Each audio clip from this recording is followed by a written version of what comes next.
And welcome to another live stream Watchalong reaction. Tonight we are watching and reacting to Saudi Arabia versus Uruguay FIFA World Cup 2026 Group H Match 1. Arabia Saudita contra Uruguay en la Copa Mundial de FIFA Grupo H Partido 1.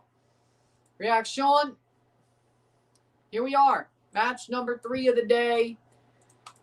Of 4, 2 more lives, and then 1 review at the end of the Iran, after the Iran-New Zealand game. So we will have a review today, just the last one. Because who knows, maybe I don't know, early. Really? I'm surprised. I said 5:55, and I'd say I'm on time, but again, a ball hasn't been kicked, so thank you. A ball hasn't been kicked, so yeah, I'm early, but I'm here when I'm, either way. After this stream's over, I'm going to try to make the streams for the next couple of days and have those up on the YouTube side, because Rumble is stupid and only allows you to do 1 stream at a time. Which means the Iran-New Zealand stream is going to be up, and then I'll have to make the next stream after that's over for the first one tomorrow, and so on and so forth, because it's dumb. And Twitch just does them automatically, so, or, yeah, whatever. So, either way. Anthems to be sung. New Zealand, no, Saudi Arabia sings first. New Zealand is next. So even though it seems like I only have 1 stream left, by the time you actually click on the Iran-New Zealand stream, if you're clicking through the channel, you're going to see 8 or 9, I guess. I would assume. It doesn't take me long to actually make the streams once I have the thumbnails made and I have the list of the tags. Either way, starting 11s are as follows. Saudi Arabia starting 11 in goal, Mohammed Al-Awais. The back 4 of Saud Abdul Hamid, Hassan Al-Tambakti, Abdullah Al-Amri. Jam-packed World Cup. Yeah, because there's too many teams. Moteb Al-Arbi in 104 games. Mohammed Abu El-Shamat, right mid. Mohammed Kano, Abdullah Al-Kaibari, center mid. Salam Al-Dusri, left mid. Striker Musab Al-Jawahir. Firas Al-Briakan, strikers for Uruguay. Fernando Muslera in goal. The back 4, Matias Vinha, Matias Oliveira, Sebastian Cáceres. And guess who's behind? Guess who's behind Bentancur and Ugarte? Sebastian Cáceres. Some Chuckle Brothers type stuff. Guillermo Varela. Left mid, Maxi Araujo, Rodrigo Bentancur, Manuel Ugarte. Federico Valverde, Darwin Nunez, and Federico Viñas. Speaking of America players, or at least former America players, Federico Viñas. There you go. He should be familiar to you, at least CONCACAF-wise. I mean, of course, Nunez and Bentancur and Ugarte and Valverde. But Federico Viñas used to play for Club America. Now he plays for Real Oviedo. And León, actually. But he's getting loaned back to León in July. But he's coming back to Liga MX. How many goals did he score? 10. 10 goals for Oviedo. I can see why he's going back to Liga MX. And he's a striker. He's a striker. 10 goals. That's why they got relegated. Sebastian Cáceres, of course, playing for Club America as well.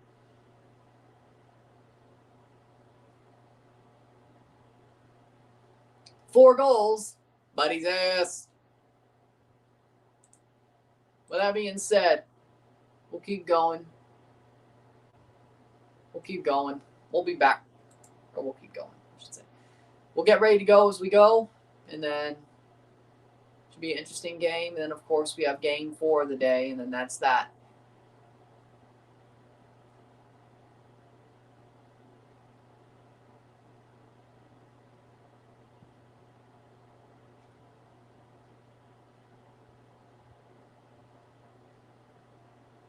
Oh, my Lord. I just saw a post that said sacked head coach during AFCON 2023. Ivory Coast. They won the AFCON. Tunisia, sacked head coach during 2026 World Cup. Winning the World Cup with a question mark. No. No. The World Cup is not that wild. It may be wild a little bit, but it ain't that wild. It ain't wild enough for a team who fired their manager after match 1 to win the World Cup after firing their manager.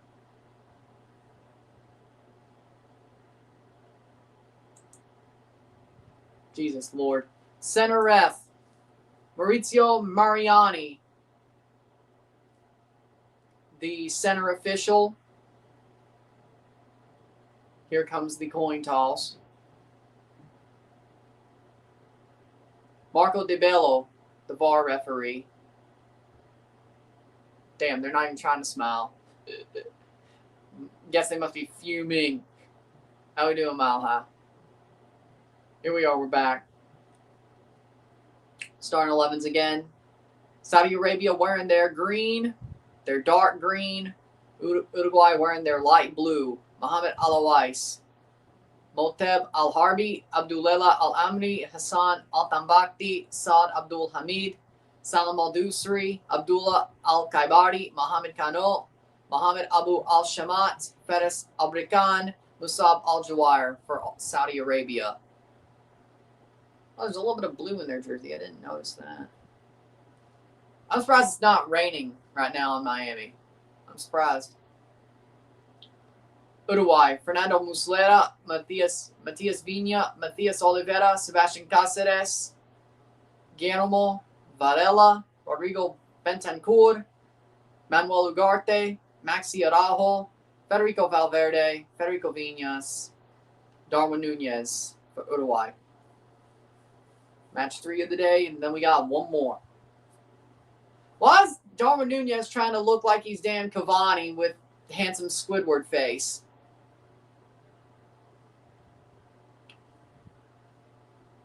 Nunez is trying to look like Cavani.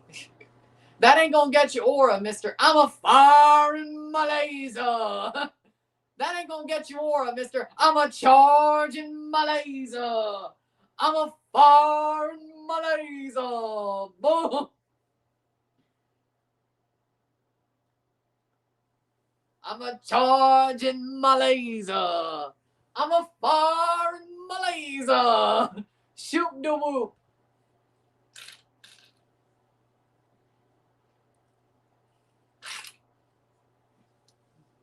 Darwin Nunez, Mr. Shoot the Whoop. No, I will not let that die. Dude missed 20 chances just to score 1. He's Mr. Shoot the Whoop because he has to charge his laser before he fires his laser. Shoot the Whoop.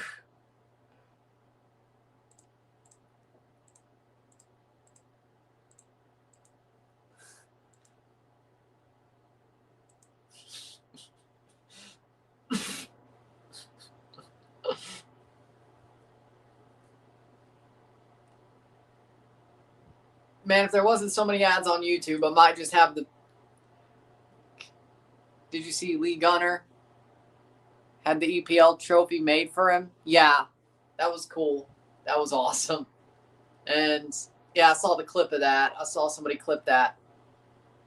And we're off. 0-0, 0-0 esta noche. Saudi Arabia versus Uruguay. Arabia Saudita contra Uruguay. 0-0. 0-0. Here we are.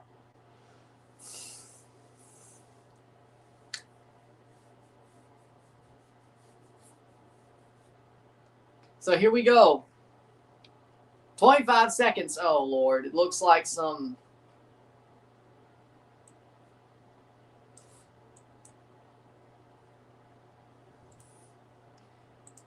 Every time Darwin Nunez misses a chance, I'm going to say, I'm a charge in Malaysia. When he scores, I'm going to say, I'm a fire in Malaysia.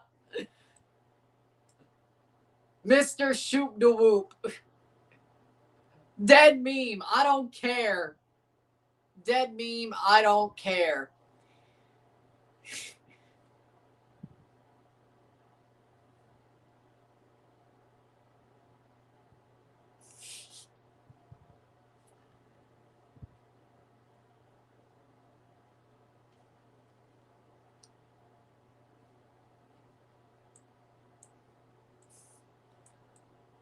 Because that's exactly what he is. 20 chances just to score one.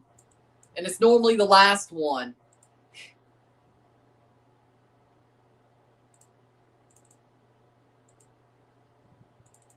(2-1) Uruguay win. 1-1 from EXE. I still think Uruguay wins.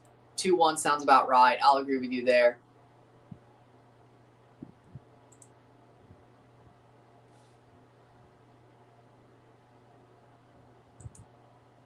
Georgios Donis. Normally I cheer for the South American sides, but they've been talking so much smack they need to be humbled for once. Yeah, but you want Saudi Arabia to win over freaking Uruguay? Uruguay's team is full of troncos. Well, certainly in midfield and at the back.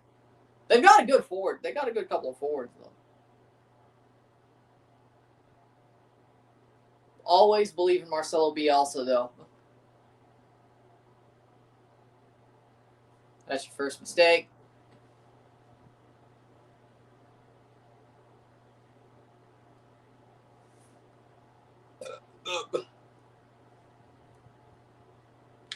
Three minutes in. Playing forward. Picked up. He didn't even run onto it. He didn't even try to take a shot.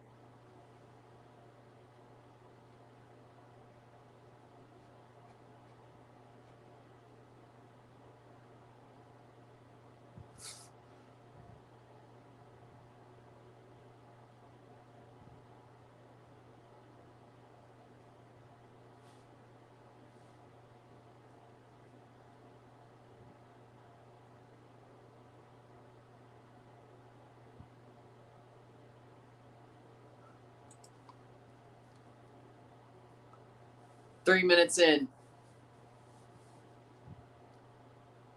Uruguay.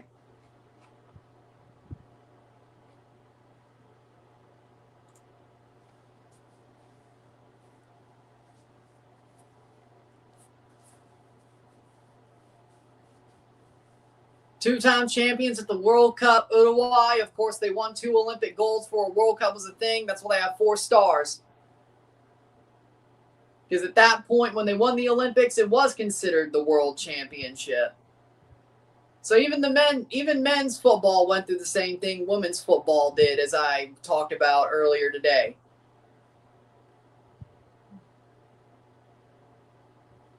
And now the Olympics is just a U23 tournament on the men's side. Blues have hired Greg Cronin as an assistant, former Ducks head coach. Shot save. Well, I mean, he's an assistant. How bad could that be? Well, okay. I should know firsthand how bad an assistant can be compared to the head coach.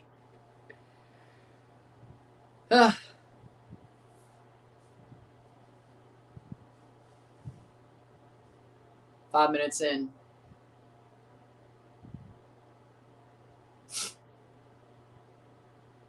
But either way. Corner for Uruguay.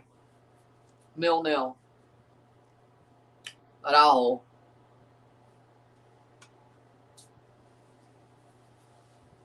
Ball crossed in. Header down. Oh, by the way, I'm a charging Malaysia. Oh, wait, no, that wasn't Darwin. Okay, I was like, oh, it's Viñas. Oh, well, I'm not sure, actually. Was it Darwin, actually? He missed the header. Oh, yeah, the winner of this game will be top. If there's a winner, they'll be top of Group H because Spain choked. Nunez did not take a shot. No, it was Viñas. Viñas was the one who had the header. Okay. Yeah, it was Viñas. My bad. That was not Mr. Shoot da Whoop Nunez. Mr. Shoot da Whoop. Just wait. He'll miss like 15 chances just to score one late in the game because he always does. Liverpool or Uruguay. I wonder how he does in Saudi. Does he do the same thing? Oh, wait, no. He barely got played because I think they signed Benzema. Oh, yeah. He didn't even play. They shit-canned him for Benzema. Well, why would you even do that, though? That's my question. He only played 24 games for Al Hilal. Oh. He got back into the squad. Oh, that was the That was the ACL. They got back into the league squad. Okay. I wonder. I'm surprised that happened. Yeah, because didn't they shit can him for Benzema? Pretty much.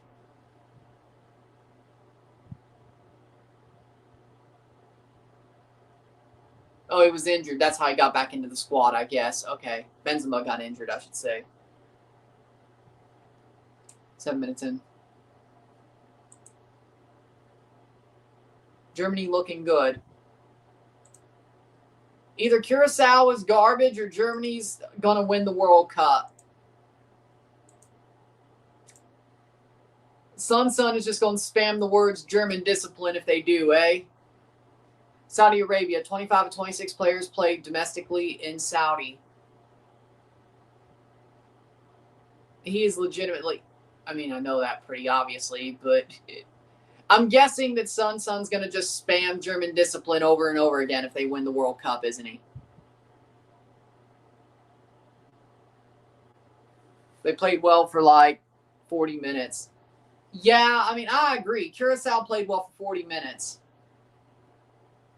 But then they got screwed, and then they stopped playing well because they felt like they got screwed, and they just didn't on the penalty, which, I mean, I don't blame them exactly. Or they maybe just got completely tired. Maybe all they had in the tank was a half, which is just malpractice, honestly. Which is just complete malpractice, honestly. If you only have a half in the tank, just park the bus. Maybe Risklander was right. Not that that's the way I'd play the game, but I'll admit that if you're going to go down on your sword as an underdog, or ever, but especially as an underdog, you have to have the fitness to cover 90 minutes. And you have to train your team to have the fitness to cover the 90 minutes. If you're going to go down on your sword or go toe-to-toe, whether you're an underdog or not, because you can still lose games to people who are worse than you or equal to you. But again, you still go down on your sword no matter how good the team is you're playing if you do go down. Especially if they're worse than you. Like, why would you want to go down like a punk, parking the bus to a team who's worse than you? But that's not the point. But again, if you're going to go down on your sword and play toe-to-toe to teams, you have to be fit for 90 minutes and change. Because, of course, extra time. So if it was a fitness issue, that's just malpractice and you should have parked the bus. If it was because they got screwed and they just didn't exactly, their heads dropped and you couldn't get them back at the half, fair enough. But if it was a fitness issue and they basically put everything out on the field in 40 minutes and it all went to shit from there, I don't know. Maybe that's why you should park the bus. Maybe Risklander was right. I know, I can't believe I'm saying those words.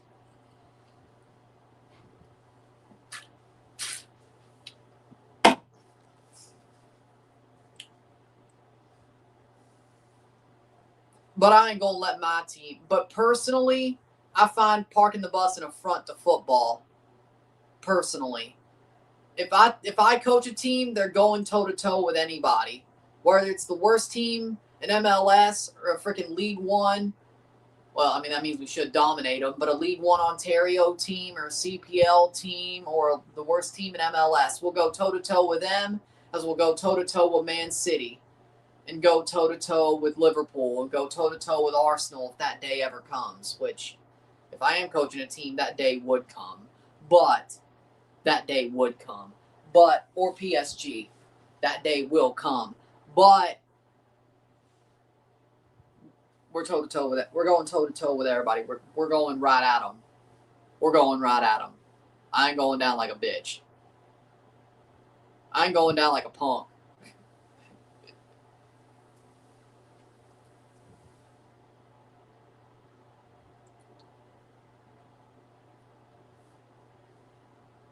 That ain't the way it goes. That ain't the way it goes. No, we can't. That's not, no. Because parking the bus is punk ass shit. I don't, no. It's punk ass shit. If you're going to lose with dignity. Not lose like a turtle. No. Do what you want. I'm not. You do what you want. I am parking the bus. And I found, just like Arteta is full of haram ball, and hey, he won the league doing it, I am pure halal ball, so to speak. You ain't gonna get haram ball out of me. It ain't happening. It ain't happening. If my team ever parks the bus, we're either getting dominated so bad we're forced to park the bus because we can't get out of our own end, which, I mean, I could happen, or I got kidnapped and somebody swapped my brain for somebody else's. It's either or. It's either or. It's either or. And that's for you to find out. Not, well, either way. 12th minute. I can't do it. 0-0. I cannot park the bus. I don't care who. If I was a coach, I don't care who I'm coaching. I don't care where it is. I'm not parking the bus. I don't care who we're playing. I'm not parking the bus. If we're gonna go down, we're going down fighting. We're going down fighting. We're going down throwing punches. We're going down getting bloodied and bruised. If we're gonna win, we're probably gonna be winning bloodied and bruised, but we're winning. We're going down beaten, but we're going down with dignity. At least we fought. At least the other guy's bloody, you know? If we're going down, at least the other guy's bloody. At least he's got a scratch on him. At least, you know, in those things. 13th minute. Parking the bus is not my, no.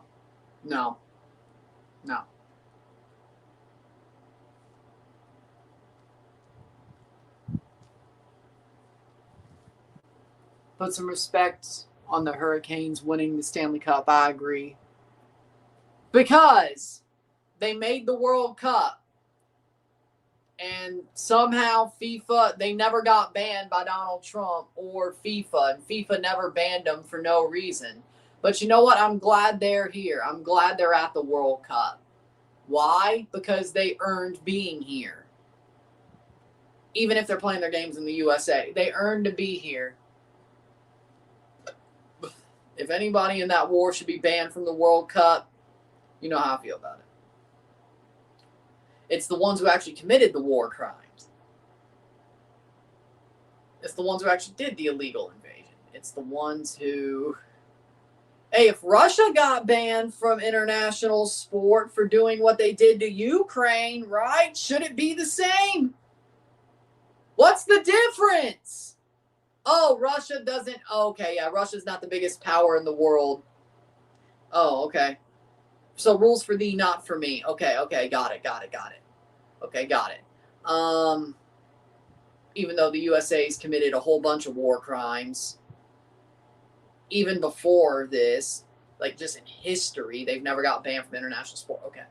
Hell, Russia was the first time that ever happened, but okay, so if we're going to apply that logic to Russia, shouldn't the USA be banned from international sport? If we're going to apply the logic we applied to Russia, because they invaded Ukraine illegally, weird. If they're a pariah, why are the U.S. not? Like, I'm just saying. Iran did. Well, I thought the country who hosts FIFA automatically gets a bid. Yeah, they do.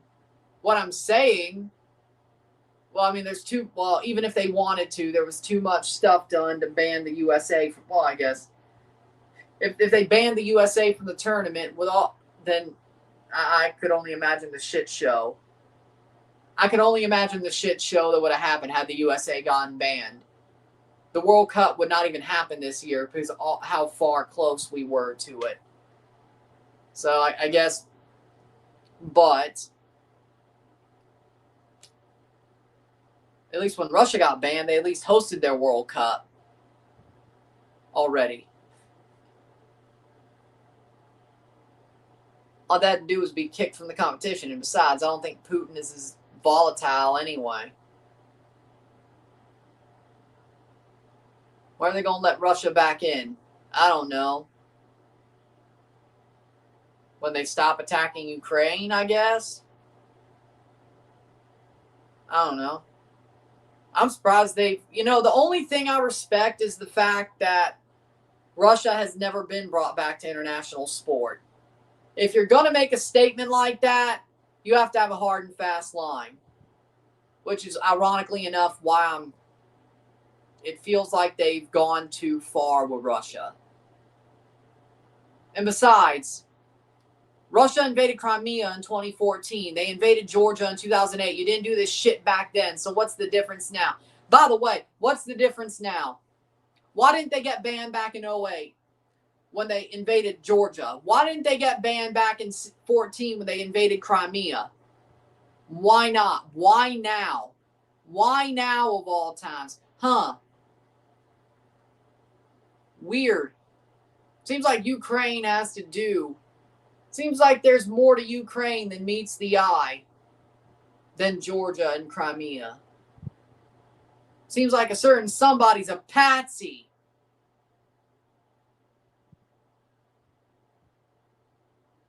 I don't know. Seems like a certain comedian who's a president now is a patsy. I don't know. And that ain't a defense of Russia. I'm just saying. Call it even or don't call it at all. Call it even or don't call it at all. I agree. War crimes should get you banned from sport. Then do it to everybody who commits war crimes. Not just one country because, one, you don't like Russia, and second of all, there's some weird alliance with Ukraine. Like, Ukraine has this high status now for some reason because a certain comedian who's president's a puppet of something. What it is, I don't know. I could probably guess. But I ain't going to make a guess. But it's ironic that now, even though Russia invaded Georgia illegally, invaded Crimea illegally before the comedian was a president, which is part of Ukraine, by the way. Now, 2022, when they first did it, or first restarted the invasion, that's when you ban them? That smells. That smells. Really does. I don't know. But there's war crimes being perpetrated now, and they're still, well, the one who actually hosts the World Cup is still in the World Cup. The other one didn't even make it, so free kick for Uruguay. The other one didn't even make it because they're just not good enough, but either one. At least Italy did what needed to be. At least Italy won those games.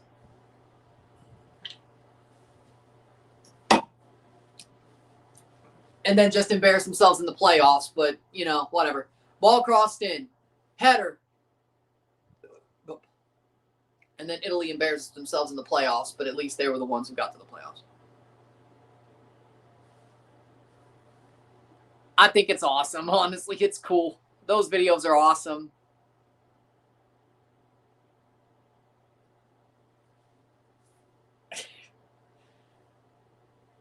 I'm really on fire right now. I'm really on fire right now. Football tactics, impassioned football tactics statement, and then impassioned enforce the same rule statement.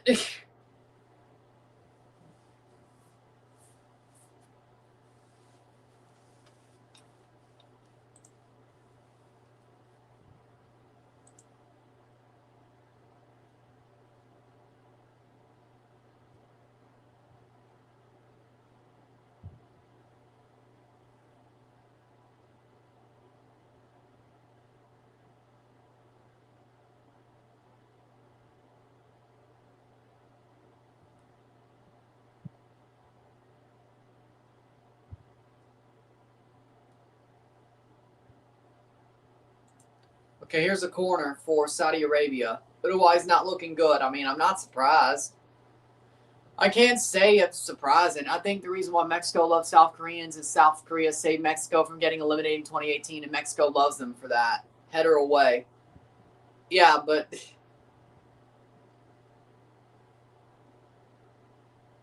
you think Turkey will make a strong run in the World Cup? No. No, Australia just showed their frauds. Australia just showed their frauds again.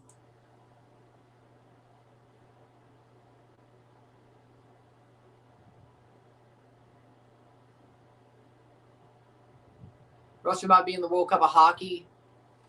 NHL might lift the ban. We shall see. You know, I hope the NHL does. One, because if you're going to ban one, ban them all, as I said. Second of all, it's not a World Cup of Hockey without Russia.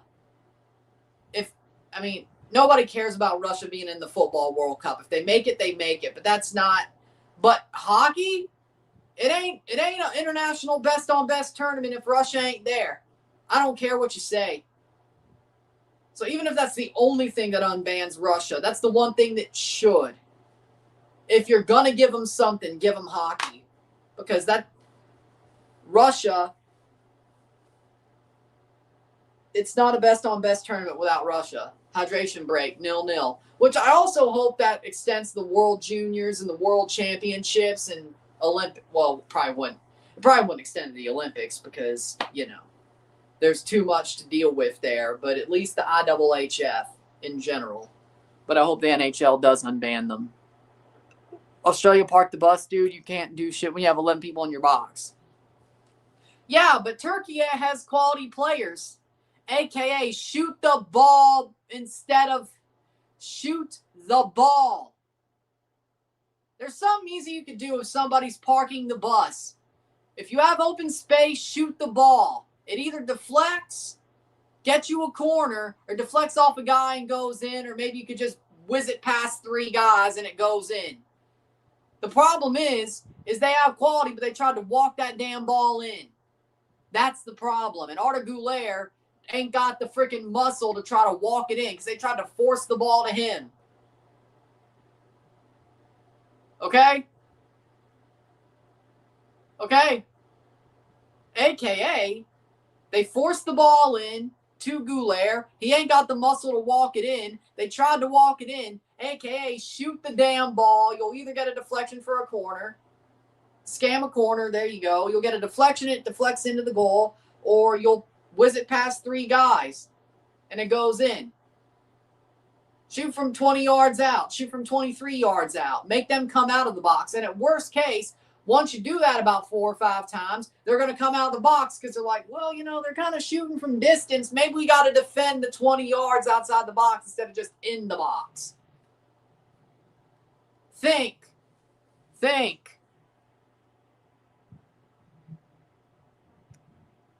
Okay, that part is on them. That's called pace. AKA, think about this for 5 seconds. You have the ball. If you take shots from distance and it doesn't score on them, but it gives corners and it deflects out or it just... Did everyone see Rodri complain about Cape Verde not playing football? I'm not surprised, but I didn't see it. I had to get the logos. I had to eat, so I didn't see it. I had to make streams. I didn't see it. No, I haven't seen it. But I can't say I'm surprised. They're not tall enough for corners. That's not what I'm saying. What I'm saying is this. They wouldn't get up for any of those. Here's my point. If you shoot from distance when somebody parks a bus, I'm just speaking in general. If somebody's parking a bus and you shoot from 20, 25 yards out and you don't score and you do that about 5 or 6 times, maybe they have a half a mind to think maybe we should push up a little bit so they don't shoot from distance. It's got to be close, though. It's got to be deflected away for a corner or be actually close to the goal. You can't just pop it into row Z 5 times and they'll think about that. No, you actually have to be close. But if you're close and you actually threaten their goal and you don't score on those distant shots, maybe you have that breaks down the bus because they'll have to come up to you to try to defend the distance shots, which might actually open up some space. And then if you want to walk it in, you can walk it in or be a little bit more creative. That's not what they did. And nobody seems to get that. With all these parked buses, nobody seems to get. Have dangerous long shots 4 or 5 times, then they have to kind of do the mental math of like, maybe we need to defend that 20-yard box because maybe at some point they're going to get one from this range. Nobody has the balls to shoot. That's the problem.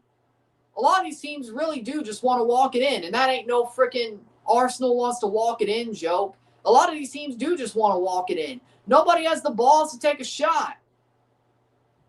How about you just take a damn shot? And when they start seeing, okay, these are actually dangerous. These are actually dangerous. Yeah, Canada has the same problem. I don't disagree. I'm not the coach. I can't control them. I'm not Jesse Marsh. If it was me, they'd be taking shots outside the box, and at least, hey, if those go in, those could go in.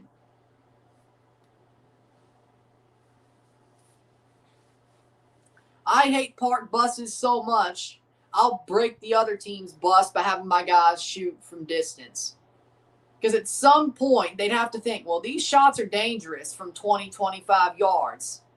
Maybe we should cheat forward to try to maybe stop some of these shots, which will in turn create space inside the box for you to put the ball through the box and get closer. Yeah, they'll probably get top 3, third place teams. I still don't think they'll lose to Paraguay. So, yeah, they'll get third. They'll get 4 points. Wait, no, that's only 3 points. 3 points is a little bit questionable. It'll probably be enough, but I'm not sure. And I still think they lose to the USA, even if the USA lose to Australia, which could be possible. But 28th minute, yeah, because Turkey got 0. So 3 points is still a little bit more questionable. But, so overall, do with that what you will. Do with that what you will.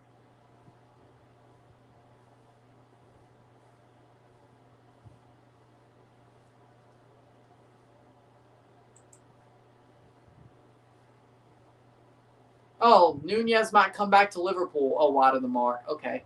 Ball crossed in, cleared away. USA's not losing to Australia's.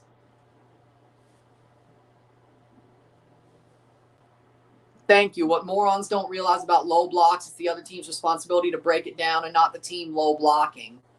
Well, why would the team low blocking break the low block? How do people not realize that? You're right. People don't realize that. I'm not going to say morons because I don't want to be an asshole, but it's funny because listen to my accent. Some Englishman will probably call me Ted Lasso, but at least I know when there's a low block, the team who's attacking the low block has to break the low block by challenging the low block from distance. So they think, hey, maybe these are a little bit disastrous. If we keep doing this, maybe they'll finally score from distance, and we're not scoring because we haven't got a chance yet. Maybe we should cheat forward, and then that opens up space. And then the more they cheat forward, then you make them pay if you want to walk it in. But no, it's all about, hey, I want to, players-wise, I want to do the Rabona flicks. I want to run through 3 guys because that sounds fun. No. Not when the block is a freaking concrete block in front of the goal. No. Once it's more of a foam block, so to speak, then you do your dumb shit. Then you do your little dances and your freaking dribbles and your Rabona flicks and your Ronaldinho moves. Fine. Not that I'd be fine. Not that that's my thing, but, do your dribbles and shit. But when it's a concrete block, when it's a solid block, no. That doesn't make...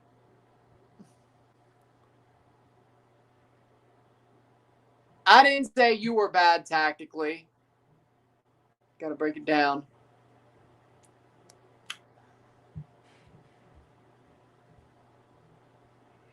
Yeah, the USA's defense is what I'm worried about, though. They suck. Oh, and by the way, Tim Ream, his old ass. You do realize that if Australia get a chance on the counter, they're probably scoring it. You get that, right? They're not going to, well, shit, running at Chris Richards might work too because he's injured. He's 70%. Okay, so, okay, I can't say the USA's defense sucks, but Tim Ream certainly does. Tim Ream certainly does. But their pace does suck. Their pace does suck. And the problem with that is they're going to at least be at the halfway line or maybe a little bit closer to the box, but they do not have the pace. They'll have to, here's the problem. If the USA are attacking, the defense have to stay a little bit lower because the Australia's pace is just way too much. They're like one of the fastest teams in this tournament. If they get on the break, the USA better start basically halfway to the center circle in the box defensively, their back four, and keep it there. Because if they don't, they're getting beaten by that Australia break. You do realize that, right? And if they go straight at Tim Ream, he's cooked. He's going to get turned like a turnstile. It's not that the USA can't break down park buses. I actually think they can. They're probably one of the better teams at it, weirdly enough, especially under Pochettino. It's the defense I'm worried about because they make too many mistakes, and Tim Ream's an old fart who's going to get turned like a turnstile. Especially about Irakunda. Are you crazy? Like, no. I'm not talking about the offense. I'm talking about the defense. Neymar. Freeze is a very good keeper. Okay, it's a scoring battle.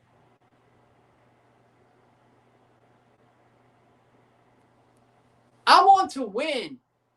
Winning is fun. Winning is fun. If you're winning all the time and we're dominating everybody, then you can do the dumb shit. You got to prove to me you deserve to do the dumb shit before, do the dumb shit and the bells and whistles before I want you to do the dumb shit. Win every 3 out of 4 and draw the 4th, then you can do the dumb shit. I don't hate fun. But if you want to have fun over win, you ain't my type of person. You ain't my type of player. You should want to win before you have fun. This ain't Brazil, where it's the law to have fun. This ain't Brazil. If it was Brazil, I wouldn't fit in. You're right, because it's the law to have fun there. That's why they succeed. Joga bonito. I ain't Joga bonito. I'm swashbuckling football. Pirates don't have fun. We do our damn job, find the treasure, and take the treasure. That means 3 points. That means 3 points. Then we celebrate. Then we have fun when we take the 3 points. We don't have fun before we take the 3 points. We push the fuckers off the plank, and then we take the 3 points. And then we have fun. I don't hate fun, but when you got to do a job, you do a job. There's a difference. Football is a job. Winning games is a job. If you win all the time, fine. If we win all the time and I know you can have fun while doing the job, fine. Maybe I'll allow it more. But right now, a certain team who wears red, who plays in the 6, doesn't deserve to have fun. They need to learn how to win first. They don't deserve to have fun. They only deserve to do it as a job. They don't deserve to have fun. They don't deserve to have fun. That's not what I meant.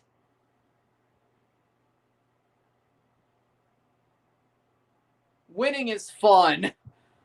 Winning is fun. 36 minute. Saudi's actually been better than Uruguay, I have to say. Point is, winning is fun. You know what? If I was a coach, I'm the football version of Mike Leach plus John Tortorella, pretty much. That's the way I see myself. Which, I mean, I don't think John Tortorella, I mean, you could probably call John Tortorella the hockey, I wouldn't say he's completely the hockey version of Mike Leach, but he's kind of close if you think about it. But, you know,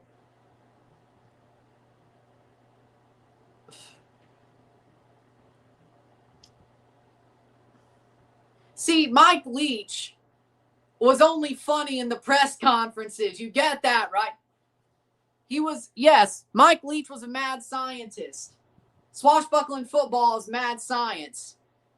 But he was funny in the press conferences. You see what I'm saying? He had fun after the win. You see what I'm saying? See where I'm getting at?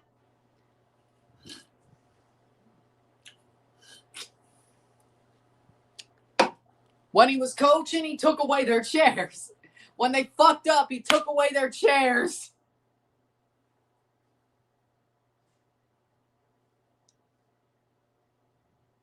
Look it up. Mike Leach folding chairs. Look it up. It's State. Look it up. Header. That's exactly my point. I can be funny. I could say some dumb shit or talk about candy when I want to, or which candy is good when I want to. And I'm a mad scientist when it comes to swashbuckling football. But we don't celebrate until we win. We don't have fun until we win.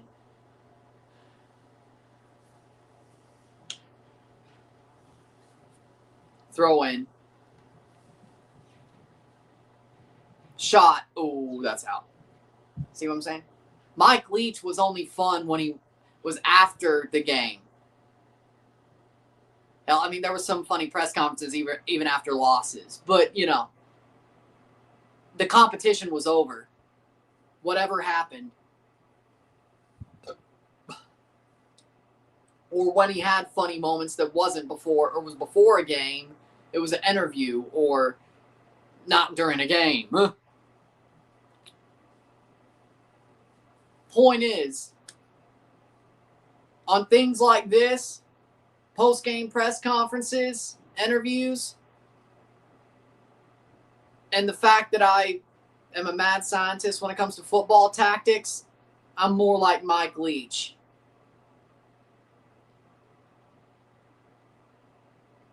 When it comes to actually coaching, I'd be more like John Tortorella. I think that's what I mean by that. A hard-ass, get the job done, DI type of figure. You get what I'm saying? I think, yeah.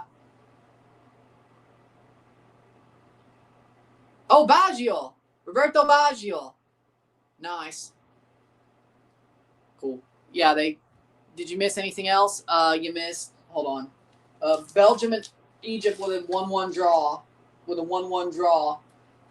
Saudi Arabia actually is better than Uruguay right now. Huh, what do you know? Maybe they're fine without Hervé Renard. Oh, what a save! Oh, goal! Saudi Arabia! Al-Amni with a rebound! Scammed that one. 1-0. There it is. Honestly, they deserve that. Honestly, Saudi deserves that. Honestly, they deserves that.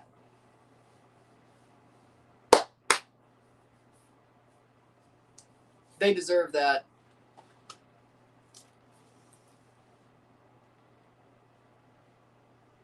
Abdullah Al-Amni with a rebound. Smart jump. And he was offside.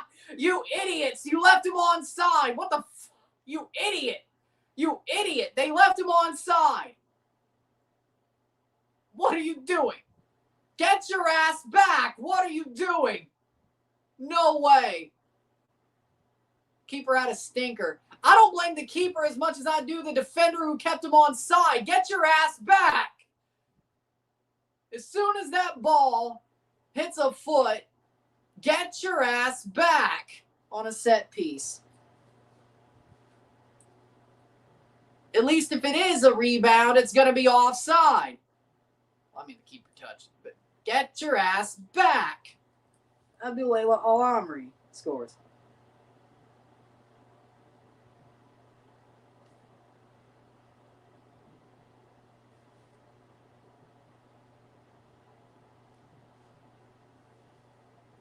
"41st minute.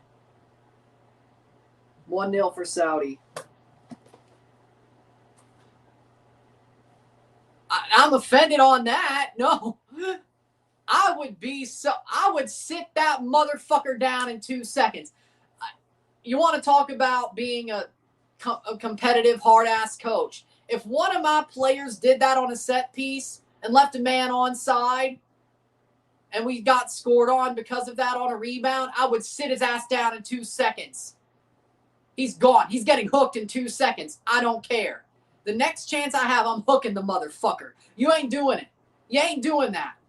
Get your ass back. Don't leave a man onside when you don't need to. Get your ass back. I don't care. Put eyes in the back of your head. Get your ass back. Leave him offside.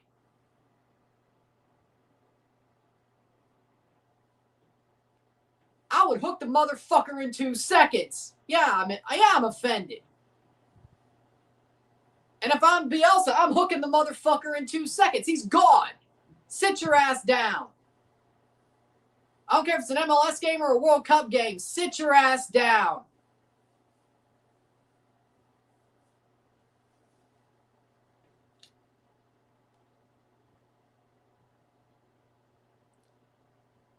Well, you got to warm up the player that you're going to replace him with.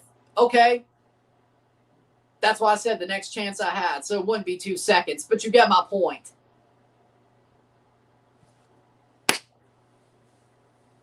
And if it was about right now,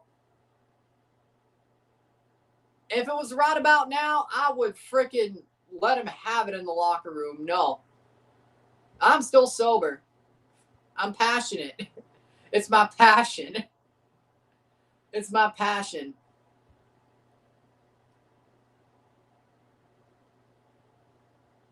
That's all it is. It's my passion. I'm good. Maybe the energy drink did it. I don't know. Maybe the energy drink did it. I don't know. 4th minute.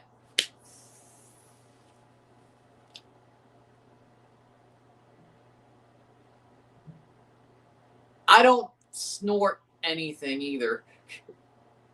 I have not snorted anything either. Is my nose bleeding? No?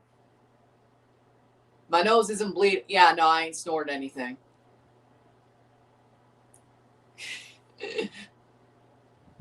"45th minute.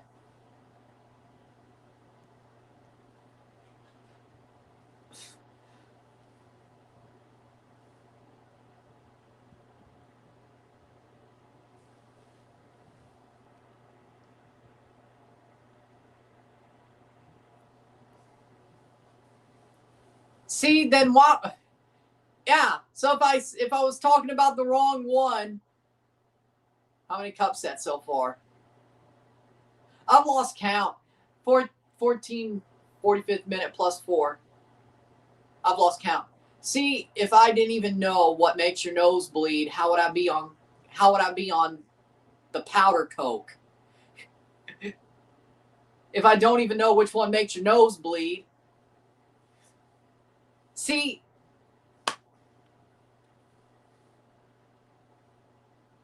shot! Oh, the keeper got to him.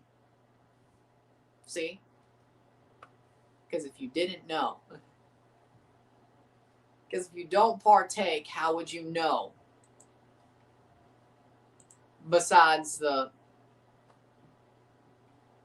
Whatever. I don't know where I'm going with this.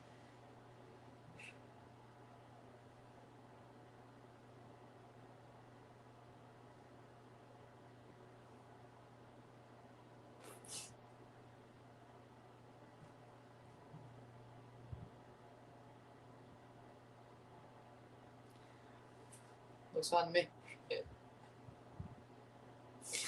46 minute.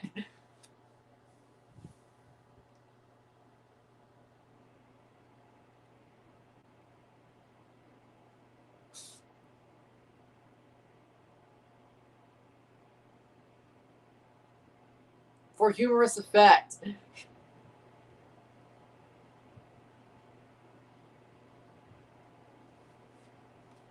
I'm not Kurt Cobain. For humorous effect, I'm not Kurt Cobain.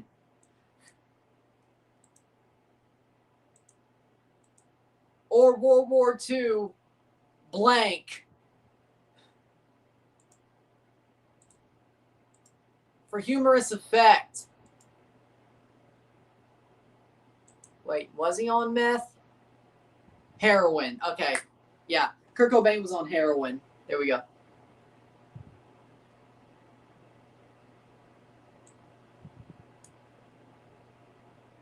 It's one of your most angry days ever. I don't feel angry. 48th minute.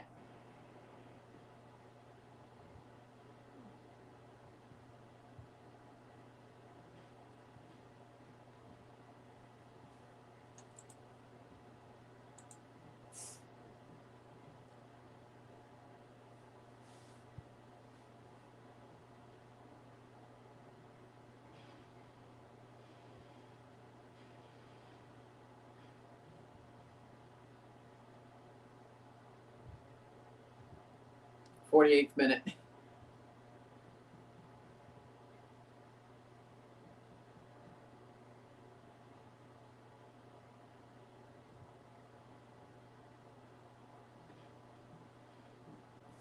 Caffeine's the only thing, because technically caffeine is a stimulant.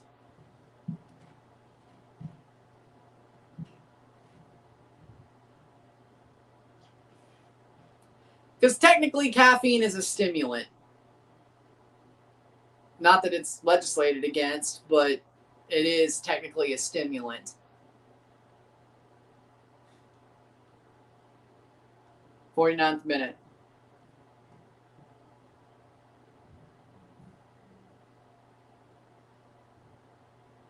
I can't predict a winner of the World Cup. Sadly enough, I think what happened to Spain just shows it's going to be France. It's going to be France.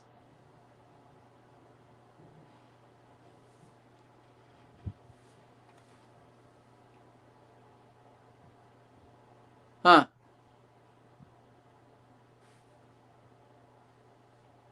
Well, I didn't know that. 1-0. 1-0 for Saudi Arabia at the half. I didn't know that, but that... I don't know what sensitive state means, but that might track. I don't know. I don't trust Spain or UK or Uruguay. I don't exactly know what sensitive state means, but that, depending on what it means, that might track. I don't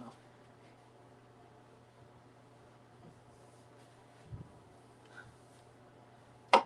Brazil looked vulnerable. They always looked vulnerable. They've looked vulnerable for years. What?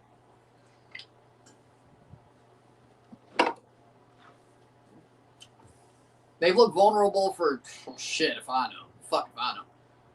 With that being said, we'll take a short break now. 1-0 to Saudi Arabia.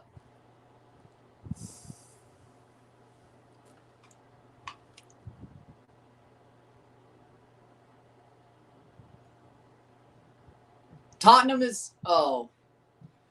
have entered the race to sign Sandro Tonali. De Zerbi wants Tonali as a new star for the midfield, a deal to step up to Tottenham's level. Man City and Arsenal want Tonali as well. Saudi Arabia is the better team. I'm going to be real. Damn. Newcastle's going to lose Tonali. Ugh, that sucks.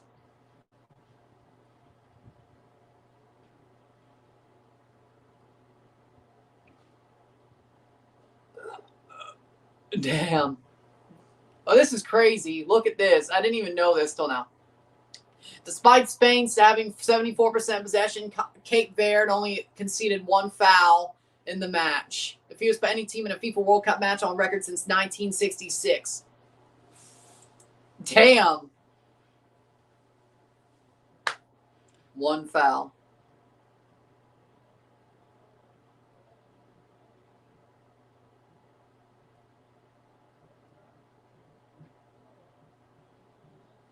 Damn it, Newcastle. Wow. I mean, you kind of had to know Sandro Tonali was going to go, but either way, we'll take a short break at half, talk about the stats, get this one going, sit tight. We will be back. 1-0, Saudi. Sit tight.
We're back for the stats of the half, y'all. Here we are. Match 3 of 4, half 2, 4, 6, 5 of 8. Yeah, we're past half 5 of 8 today. 41% possession to 59% possession. 5 shots to 5, 3 shots on goal to 2. 159 accurate passes, 78% to 244, 88%. 1 yellow card to 0, 4 yellow cards for corners to 2. We got 1 shot, 5 shots to 5, 3 shots on goal to 2. Got 204 passes to 287, 89, 78% pass accuracy to 85. 8 throws to 7, 0 offside to 3. 1 yellow card to 0, 0 red cards to 0, 5 fouls to 5. 1-0 to Saudi Arabia. Honestly, Saudi's been the better team in my book. I think Saudi Arabia have been the stronger team. I think they've played the better game. They've scored. They lead the game. Uruguay looks milquetoast. I don't know if I'd go say bad, but they look milquetoast. Turns out having troncos in defense doesn't exactly work. And having a good forward line and an okay midfield doesn't seem to work. Especially when your striker can't score goals anyway. Here comes the second half. I was upstairs for 9 minutes? The fuck? Huh. That was a quick 9 minutes.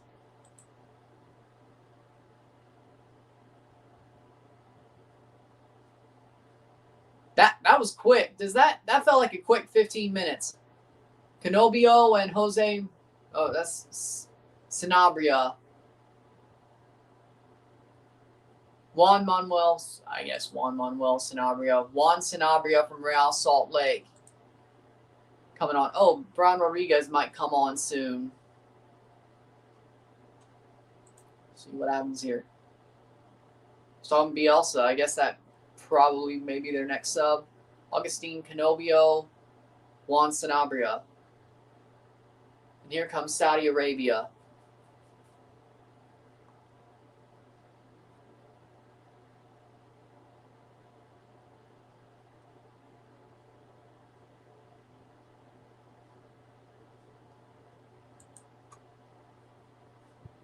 Here we are.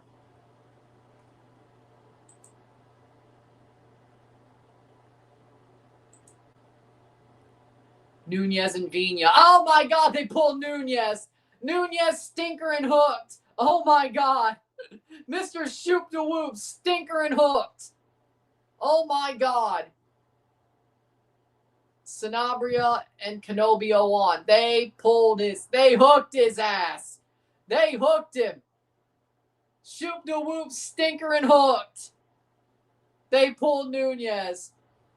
Stinker and hooked Nunez. Lol.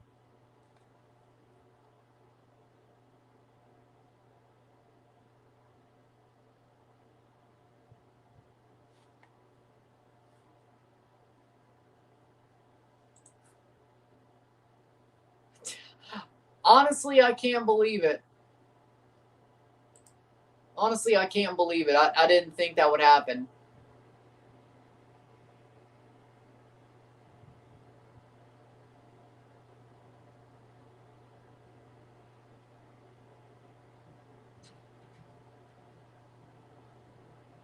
Players playing for Salt Lake. Yep, it was Sanabria. Sanabria who plays for Salt Lake. That's cool. Probably their only player at this tournament. I mean, it should be 2, but, you know, Pochettino's a dumbass.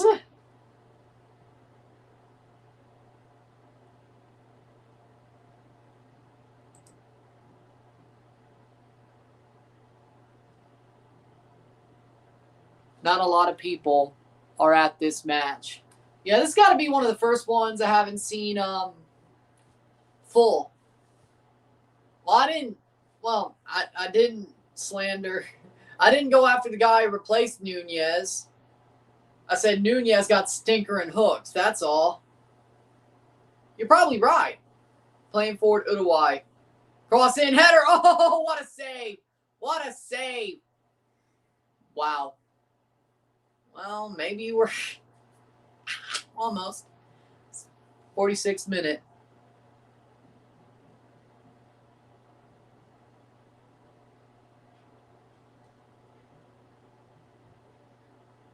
It's cleared away. Not going to lie, both goalkeepers are pretty good. Well, yeah, I mean, that's why it's probably 1-0. Especially on that end.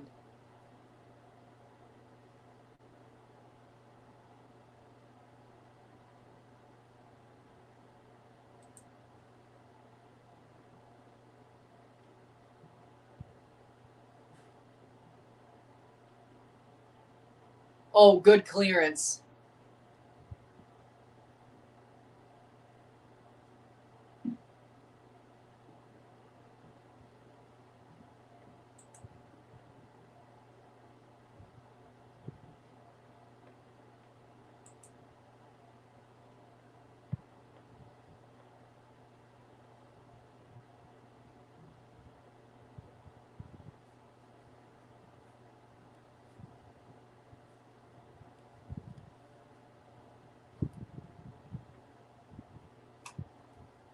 First halftime lead at the FIFA World Cup since 1994, 15-match span. But let's not forget, when they beat Argentina, Uruguay, or Saudi Arabia, my bad, they were down at the half, and they still beat them. I'm so glad this World Cup is going well. There was so much trash talk, but so far it's very entertaining. I told you this is exactly how it was going to happen. This is exactly how it was going to happen. People would be negative about it. People would paint everything with a broad brush, just like they did Qatar. And I mean, I'm not saying that it didn't deserve it. Qatar had its very much problematic pre-tournament time, and the U.S. did as well, especially the U.S. But I told you this would happen.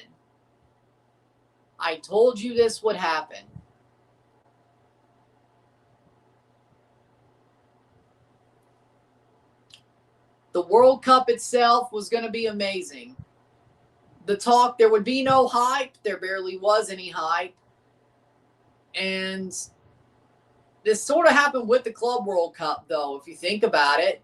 There was no hype for it. The people who did talk about it painted with a broad brush and were outraged about it and blah, blah, blah, blah, blah. But the matches were good. A year later, and also Qatar, it's kind of been this way for a while. And then now, the tournament's amazing. The matches are amazing. But same here.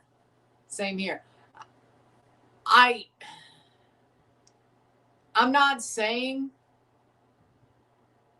people are wrong, but I feel like a lot of people just get outraged about things because other people are passionate about it.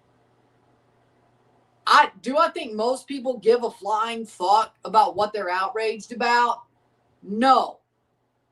In general. Nobody.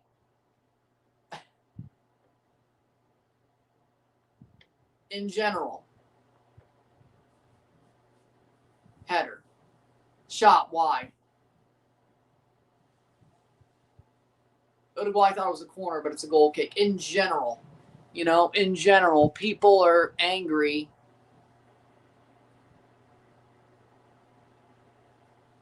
Well, yeah, the ticket prices were bad, but in general, yeah, I hate performative outrage, and I hate performative concern trolling, so to speak. You could have your opinions. You could be pissed off about something, but at least show me you know what you're talking about. Show me that you're actually mad about it because it is actually a disservice to humankind, or a disservice, or somebody got harmed, or somebody X, Y, and Z, and you actually know about what's going on. If you're just mad about it because you're just mad about it, I really don't want to listen to you. Because somebody else told you to be mad, or you're mad because everybody else is mad, and you're like, I'm following along. You have nothing. You stand for nothing.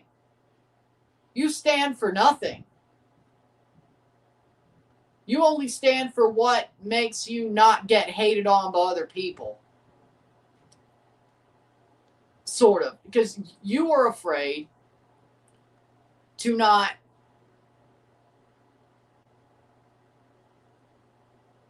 speak because somebody will be mad at you for not speaking.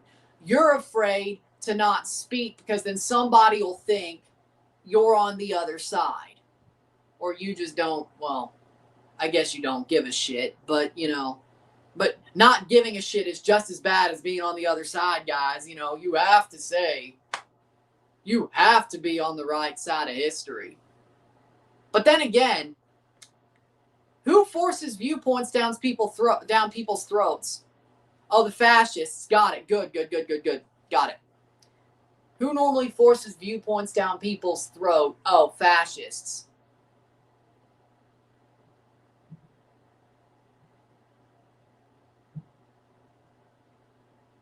I don't force my viewpoints down people's throats. I say what I think, and if you don't agree, so be it. If you agree, awesome, but I hope you at least know what you're talking about if you parrot what I say. You're not just parroting what I say because you want to be cool. That's what I hope.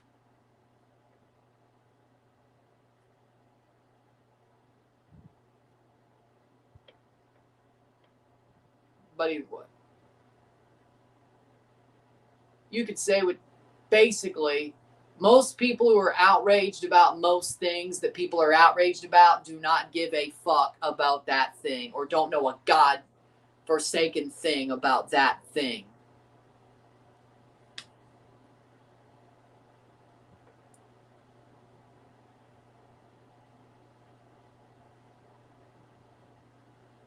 Just know that. Just know that. And I know I'm not exactly talking about just football. I'm talking about everything. But yeah, Euro snob, sure.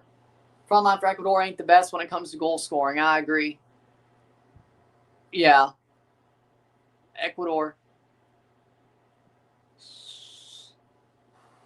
Ooh, Patrick Beach.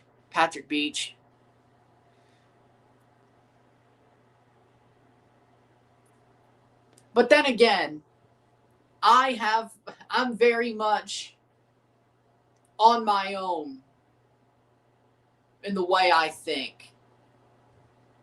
Being a libertarian and being opinionated, in my opinion.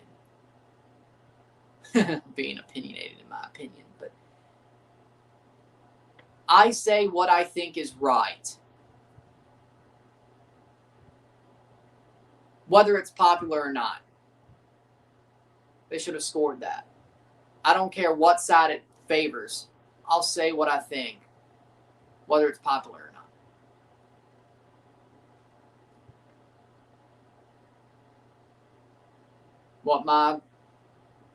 Is it freedom or is it authoritarian? Is basically my line. If it's based on freedom, I want it. If it's based on authoritarianism, get that shit away from me. And I'm going to be honest. Both extremes on both sides of the aisle are very extremist. If I'm being real.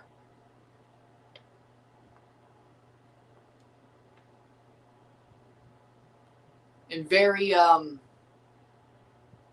fascistic in their rhetoric, forcing their viewpoints on their people.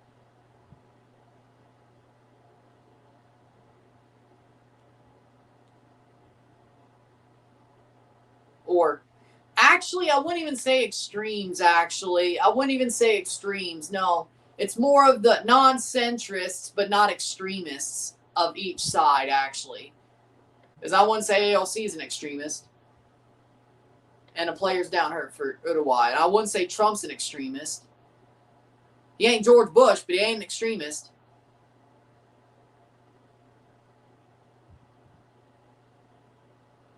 So he got it cleared. Thought he got cleated. Oh, he got cleated. Yeah, he did. 56 minutes, for example.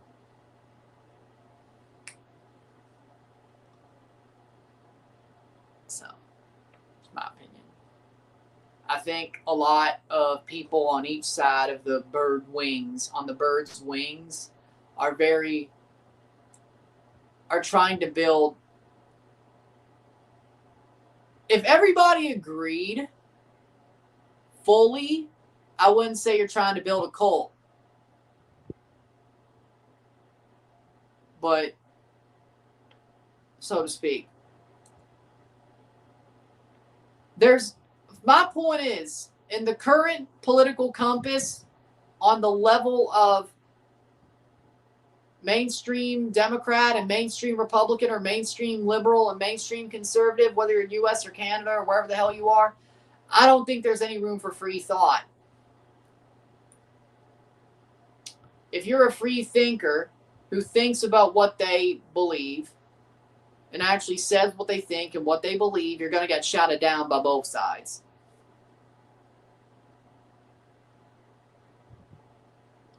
Just look at the fact of, like, I don't know, Alex Jones agreeing with Cenk Uygur a lot more recently. Just look at Anna Kasparian agreeing with some people on the right, more extreme, non-mainstream woke right, I should say. Look at that. I'd say those are more of the free thinkers in that end. But they're not mainstream anymore. I don't think Young Turks was ever mainstream, but InfoWars, Alex Jones thought he was mainstream, and then, well, the past years happened.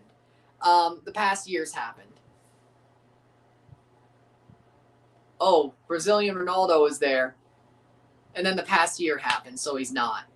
58th minute.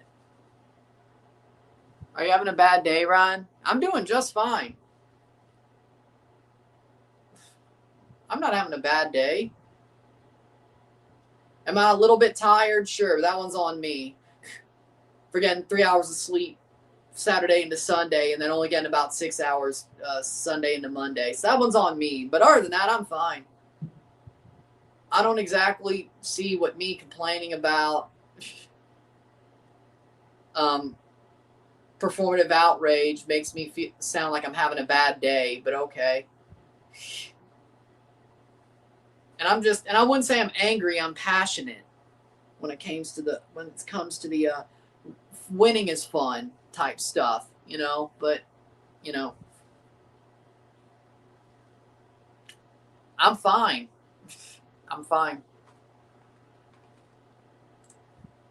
Point is, I ain't gonna listen.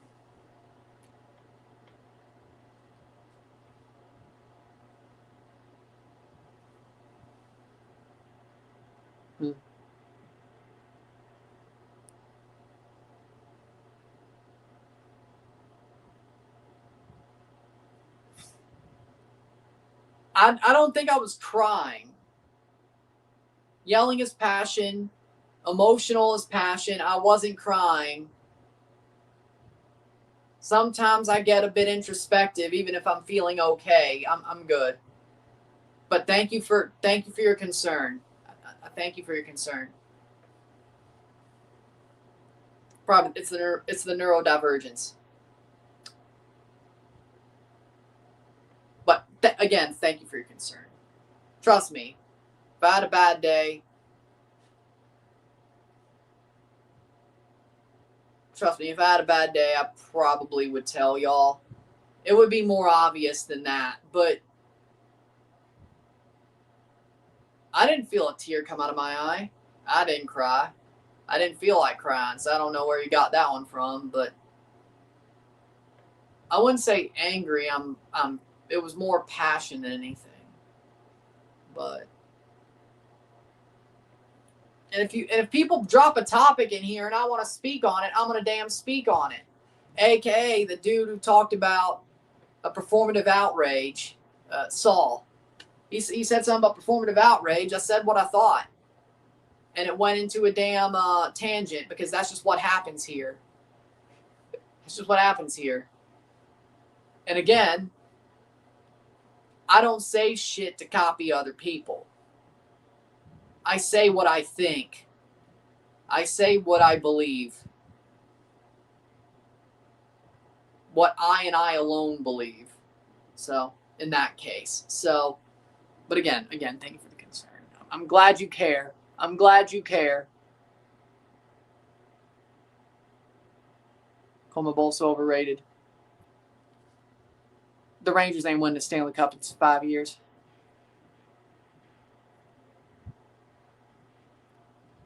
I'm just tired.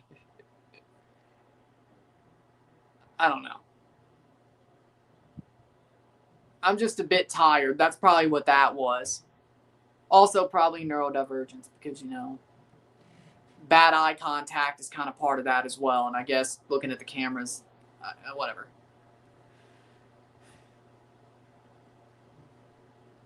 That's nothing.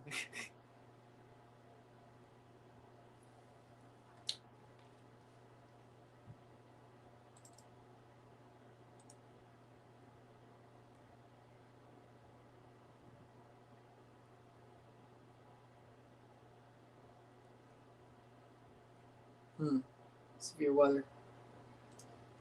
Let's see, what games?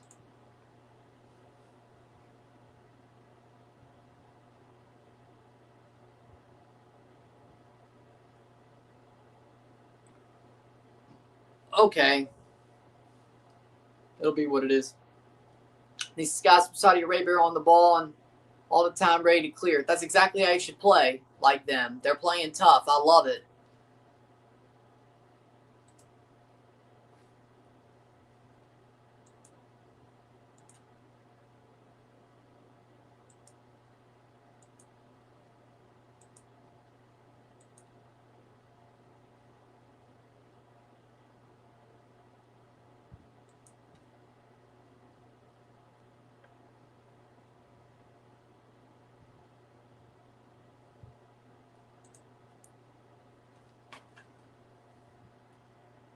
Ecuador hit 2 crossbars to say Ivory Coast is missing much more wildly, but they had to compose. Man United players slotted home the winner.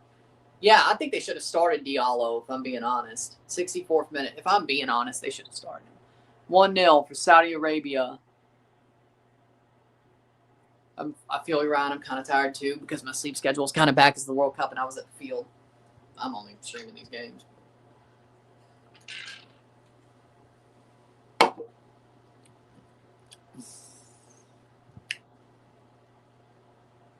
Thank you, but I don't think I'll need it.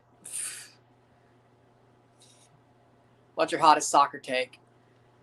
Well, is this a hot take anymore? My hottest soccer take is MLS or CONCACAF. Here's my take, but I don't know if this is hot anymore. To some people it is. It depends. My hot take is this. That CONCACAF, the gap between CONCACAF and CONMEBOL/UEFA is barely there anymore. Or in general, I don't think there's a big gap between Europe and South America and the rest of the world anymore, so to speak. I think anybody can beat anybody for the most part at this point. Now, I mean, Curacao did just get bodied 7-1, but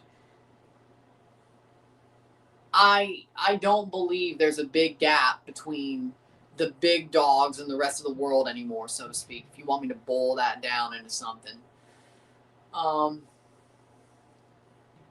That's a take I'll always... I've said that since 2019. I've said that forever.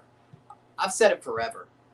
But I've always been adamant on that I think there's an elitism in football that makes people from UEFA believe they're better than anybody else, and people in South America believe they're better than anybody else except for a certain couple of teams in Europe.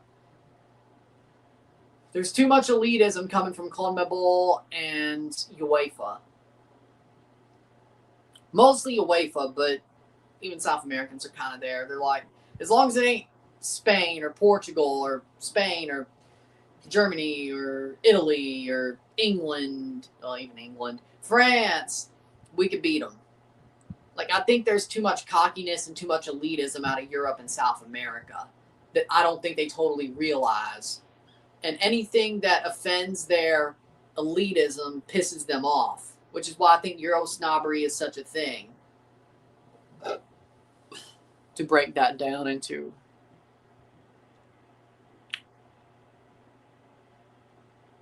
Ecuador's offense, just that. Having said that, I'm surprised Ecuador created as much as they did, considering they created Jack's squad against 10-man Canada in November. Yeah, they just needed to finish, sadly, but they can't finish. That sounds familiar. That's like 5 teams who can't do that. Oceania. Exactly. I mean, that's exactly what I said, but I've said that since, I don't know how long you've been saying it. I've said it forever. I've said it since probably even before I've had this channel, honestly. Honestly, I've said that before I've had this channel. Like, I've always been steadfast in that. And I think as things go on, I just get proven more and more right. One day there will be a non-European or South American World Cup champion. One day there will be a CONCACAF World Cup champion. One day a CONCACAF club will win the Intercontinental Cup / Club World Cup. One day. Hell, maybe even an MLS club. And that day might be sooner than you think. That day, in some cases, might be sooner than you think. 67th minute water break, 1-0. Might be sooner than you think. But now country-wise, too. I didn't see enough of it to say. Yeah, I agree with that. But I meant overall.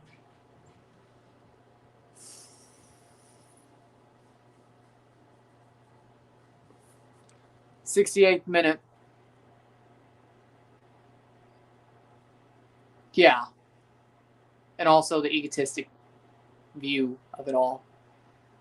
I don't know. But then again, I don't know if that's really a hot take anymore. Honestly, same with Canada, though. I mean, you could kind of throw Canada in there just as much as you say USA, and, you know, I would agree, water break. I mean, you could say the same for Canada. Maybe they're a little bit behind, but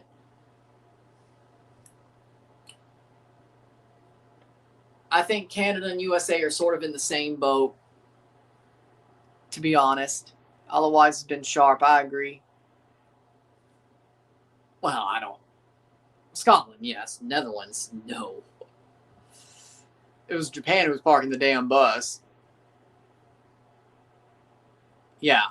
Saudi Arabia looks amazing. Didn't really expect that either.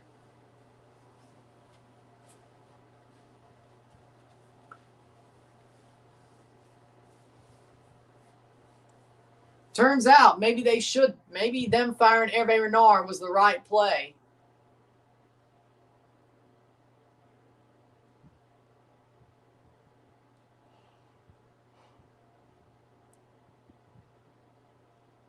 I mean, in my opinion.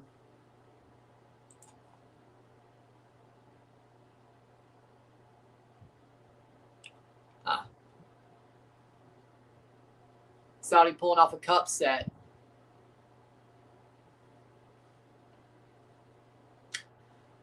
I wouldn't call it a cup set if you ain't eliminating somebody.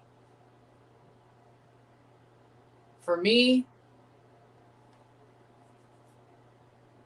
it's a cup set only if you eliminate the team, which we won't know if that's the case until a week and a half from now. They played a high line with him, which was effective and risky, but also like this approach, very dynamic with high intensity. I agree. They did this in 22. They looked good very early in. Yeah, but I don't think anybody – I think the problem with this one – well, one, they're winning, but that's not a problem. But I don't think anybody thinks Uruguay is going to win the World Cup. But Saudi Arabia might be better on paper than they were. I would say they are better on paper than they were in 2022. The thing that worried me was the coach they had. 70th minute.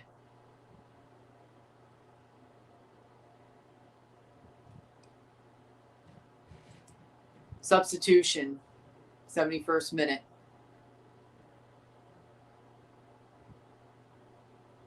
Oh, they're taking off Viñas? No, Ugarte. They're taking off Ugarte for De La Cruz.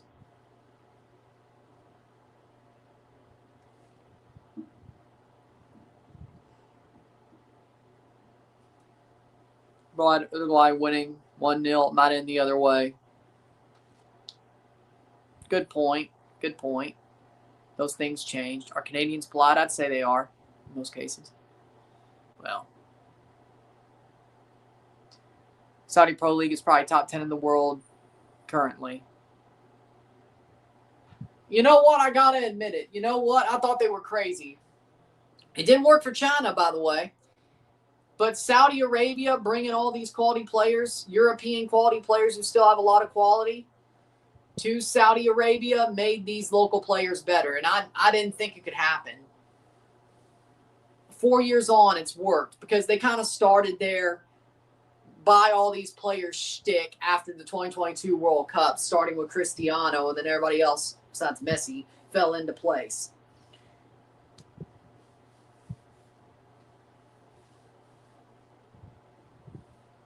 I didn't think it would work because it didn't work with China. That's why I was like, it didn't work with China.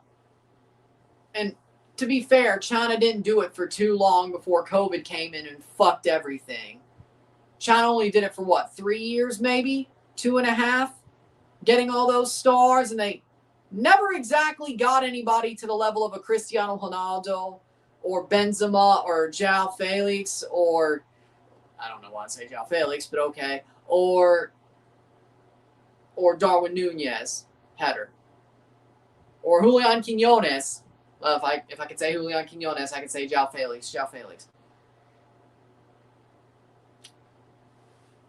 China kind of gave up. Yeah, Saudi went full send. It wasn't just for 2 teams. It's 7 or 8 with top-tier players. Even the small teams have top-tier players, which is crazy. Like even Al-Qadsha, Neom, Al-Faya. I think Al-Faya is a small team and not owned by the PIF. Al-Fateh.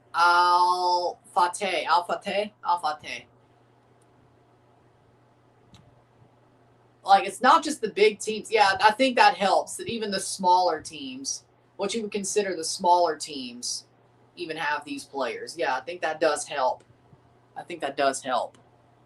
But again, you can kind of look at, for the crime of looking in my eye, I sentence you to death. China had Hulk, Oscar, and Iniesta as the big faces. And that's not Cristiano. That's not Benzema. That's not Brozovic. No.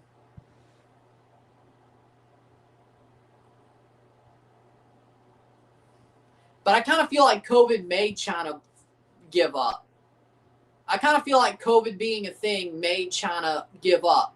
Say China got a full 4-year cycle with those players, and they did what Saudi did. I mean, they didn't exactly, but they kind of did. Would it have been better?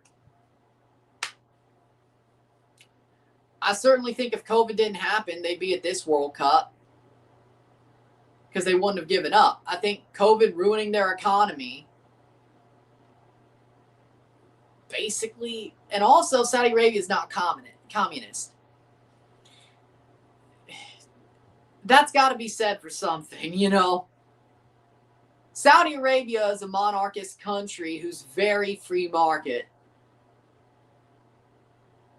Or at least loves pumping money into shit because they want to pump money into shit. But there's a difference there.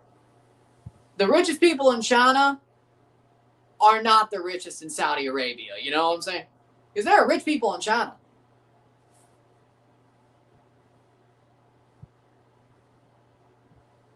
Which is kind of defeats the purpose of a communist system, but whatever, you know. Which, I guess, China isn't completely communist anymore. It's sort of, I don't know what to call it. Pink capitalism, I guess. I don't know what to call it. Like modern big name up and coming stars. I mean, Cristiano's there, Messi's there, Lamine's there, no matter what you think of them. Alphonso Davies, yeah, they're stars at this World Cup. And I kind of feel like this World Cup is sort of the last World Cup of the Messi Cristiano era. Like, this is probably the last ride. This is the torch gets passed moment. Mbappe being there. I think this is like 20 years ago. This is a torch passed World Cup. It has to be. I don't care what Cristiano says, he ain't playing at a World Cup in 4 years. I don't think Messi is playing in 4 years. At least not for Argentina. I think this is the torch gets passed World Cup. From the generation of our childhood to the generation of our young adulthood. You know, the generation of players. Well, yeah, pink capitalism. Cronyist pink capitalism, we'll go with it. Like, what's crazy is, at least in my idea, we're watching the torch be passed from the last couple of players who we grew up watching to the players that our kids are going to grow up watching. Most of us. Like, the players that we see the torch get passed to now are going to be the players that our kids look at as Cristiano Ronaldo or Messi, or the players like how we looked at Cristiano, how we looked at Messi. They're going to look at Kylian, Lamine, Gilberto Mora, Alphonso Davies, Promise David. Okay, I'm being a bit. Gio Reyna, maybe. I don't know. But that's the crazy part. Christian Pulisic, he kind of straddles eras, kind of like Mbappe. Like, Pulisic's been around so long that he kind of straddles eras. But for us older guys on this channel who have kids quicker than others, I mean, yeah, our kids will probably grow up with Pulisic still playing. And Mbappe. For us who wait longer, probably not. But, or at least memorably for them, you know? It depends. It depends. Pulisic kind of straddles eras. Harry Kane definitely straddles eras. Like, he's both eras. Mbappe's both eras. Lamine's his own era. But it's kind of crazy when you think about it, because Ricardo Pepi, okay, no. He's good, but no. 78th minute, Uruguay. Like, it's kind of funny how the players we grew up watching in our childhood are finally passing the torch this year at the World Cup. And the players that our kids are going to think of as them growing up, that they watch growing up, and they're going to think of, like, when I grew up. Oh, when I grew up, I watched Lamine Yamal, Bruno Fernandes. He kind of, either way. Header, caught, shot, goal, Uruguay! Tie game! 1-1. Equalizer for Uruguay. But again, Vinicius Jr., like, it's kind of crazy when you think about it, unless some of us wait for ages and ages. I don't expect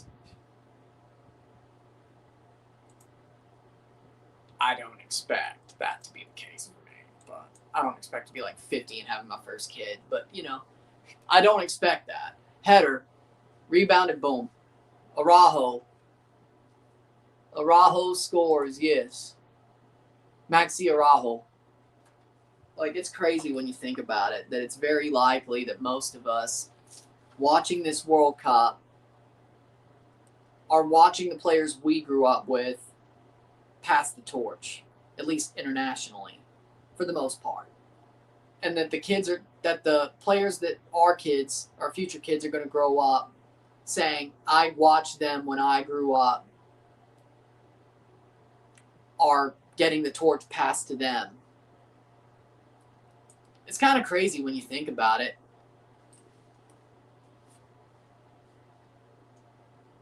It is the 80th minute for Araujo. Maxi Araujo.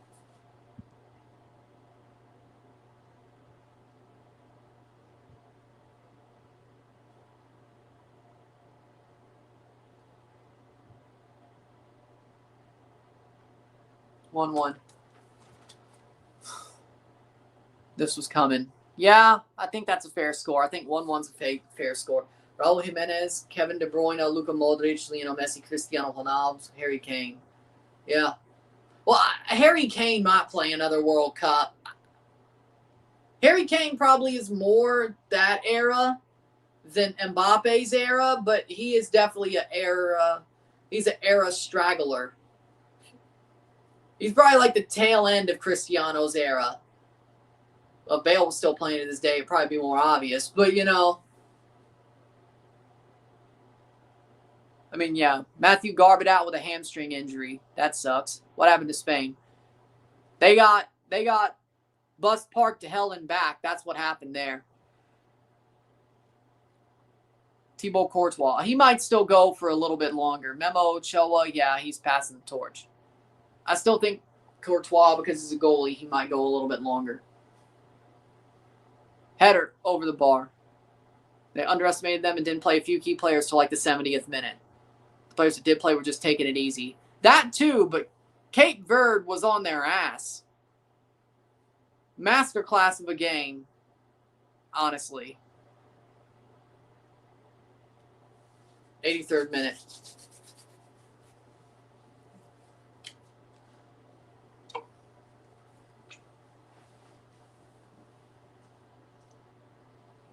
It's crazy. Nobody's gotten the full 3 points today. Shot! Whoa, wide. Okay. You know what's crazy? Nobody's gotten the full 3 points today. We haven't watched a team get full 3 points today yet.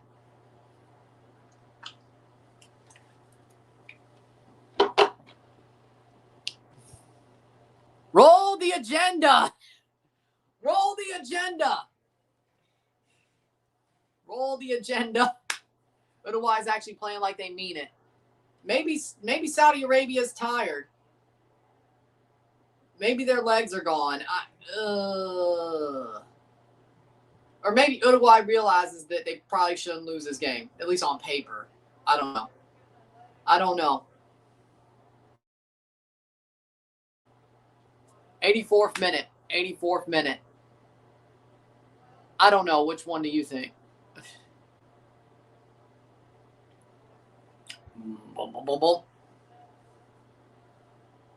Fraudulent activity being... Alert! Alert! Fraudulent activity being committed. Sirius Atlanta transit bus parking by Cape Verde. Alert! Alert! Man, I wish I had time. Dude, if I tried to do game highlight commentaries for this tournament, I would not sleep at all this month. But damn, you just gave me a good idea. Damn. That would have been a good one to pull. That would have been a good one to use. Welcome to your 2026 FIFA World Cup game highlight commentary.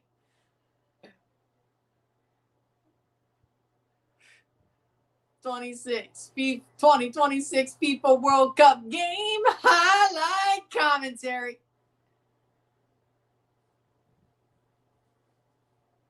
Damn. Alert, alert. Punched away.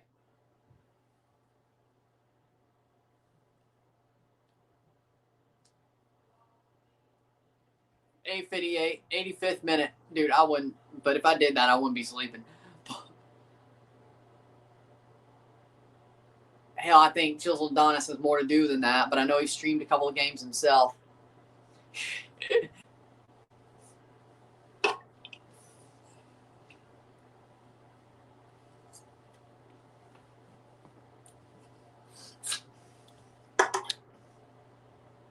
I'm seeing a tendency of smaller teams scoring first and not being able to maintain. Are these bigger teams getting too confident? I'd say yes. I'd say yes, but it sort of proves my point that I've been saying for years. Yeah, I'd say yes. 1-1. Uno. Wait a minute. Playing forward. Saudi cross. Oh, damn. Oh. Playing forward. Free kick. Foul. Playing forward. Shot over the bar. That wasn't a foul, but either way. It's out of boots. Damn, I forgot about that for like 5 minutes there. It goes out of boots.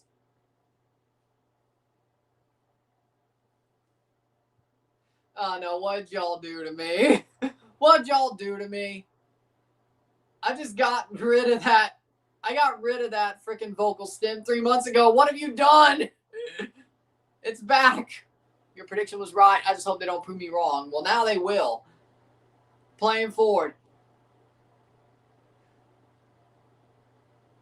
Now they will.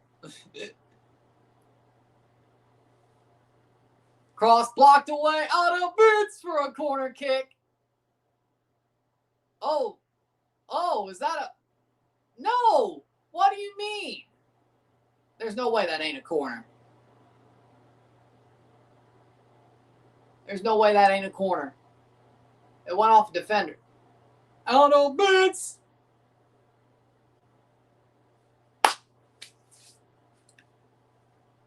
It's a goal kick. Genjutsu! It's a goal kick because he was offside. I guess he listened. I guess he listened.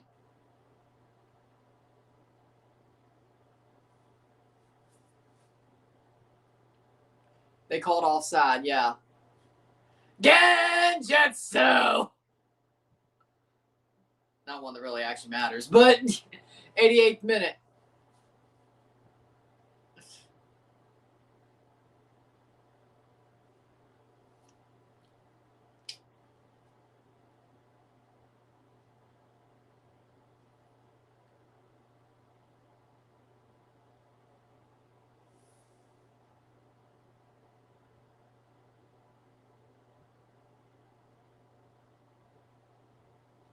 Playing forward. Cross in. Oh! Gets in through and corner. Oh. And a player's down hurt for Saudi in the 88th minute. Boom. Yoink. Oh, Buffalo Aguirre. Rodrigo Aguirre coming on for Uruguay with the last however many minutes are left. How many Club America players play for Uruguay? Or former, for that matter. Too damn many. And you think that's going to go well? And the sad part is, it's all the Troncos. Body on line defending. And for some reason, it's all the Troncos. It's not even the good players. Like I said, Buffalo. Oh, wait, no, he's Tigres now. My bad. Well, he's a former America player who now plays for Tigres. Well, yeah, no, it still goes with former. Still goes with former. Buffalo Aguirre on for Viñas. Another former America player who ain't done a damn thing.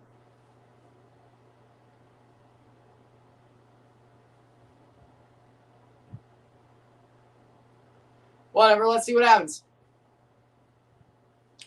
90th minute. I say that because this channel is based in CONCACAF. We watch him play too damn much. 90th minute. How much stoppage time? Free kick.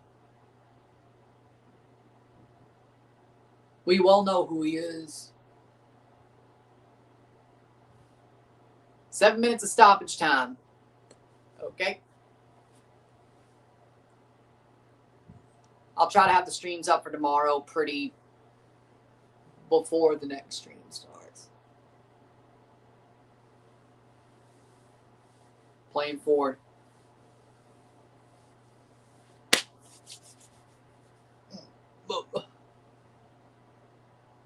Oh, shot saved! Rebound, no! Saved!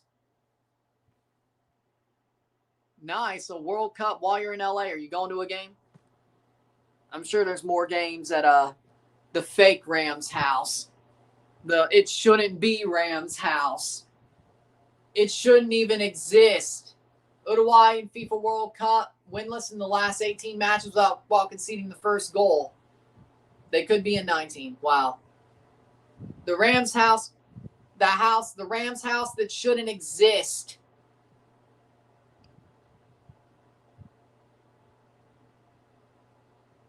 Stan Kroenke's Saudi keeper is mad, bro. 3 subs, 92 minutes.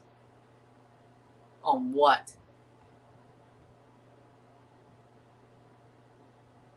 What's up with these tie games, man? F off with that shit. I think they're entertaining. If they sucked, I'd complain too, but these are entertaining.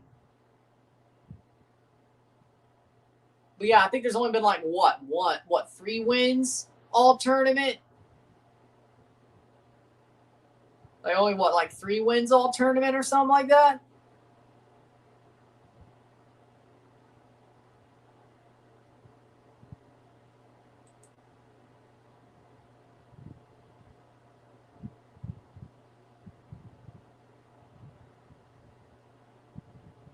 "93rd minute. Shot wide. Oh.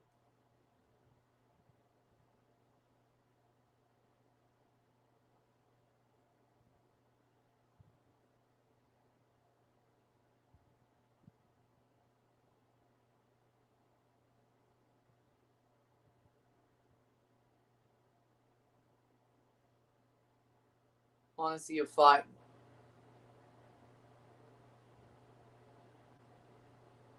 Ball crossed in. Header wide.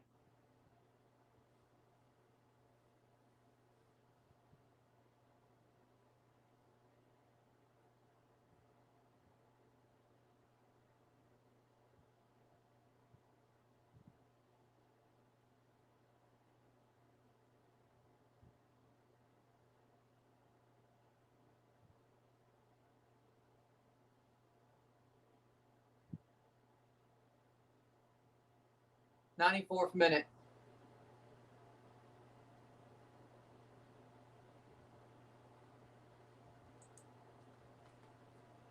He's having a game. Yeah, he's awesome. Wise is man of the match here. If you don't think so, argue with a wall. 94th minute. Argue with a wall.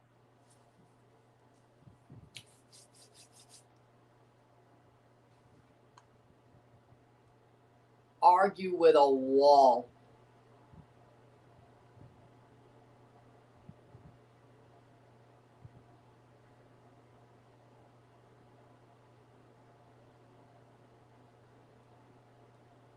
"94th minute.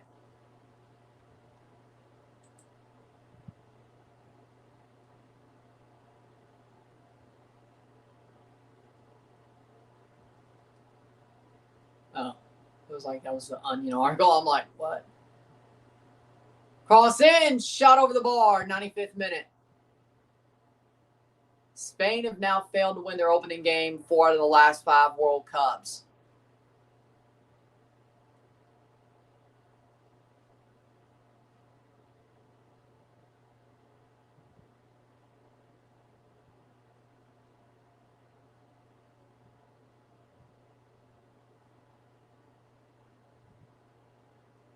Header blocked away.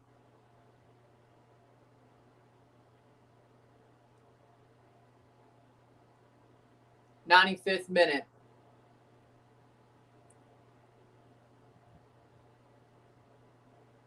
Sergio Ramos is retired. Yeah.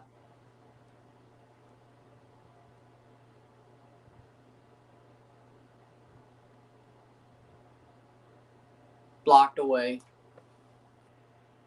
He's having a game. 96th minute. Contreras, what the hell happened to his nose? I didn't even notice. Until now. 95th minute. Shot blocked and saved out for a corner. 1 minute to go. Out of boots.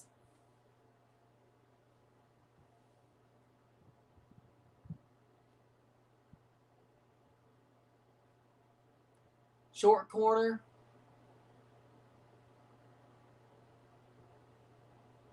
Ooh, out for another corner on up boots. You know what? I got to say, I agree with this take that I just read. FIFA's done a great job making NFL stadiums actually feel like soccer venues. I agree. They said soccer, not me. 97th minute. But I agree. I think they've done a good job making these football venues. They've done an amazing job. It feels different. Header.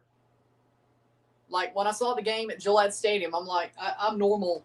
It's normal for me. Well, of course, the Revs. But the Revs don't even make it as much a MLS stadium as it felt like when it was Scotland, Haiti.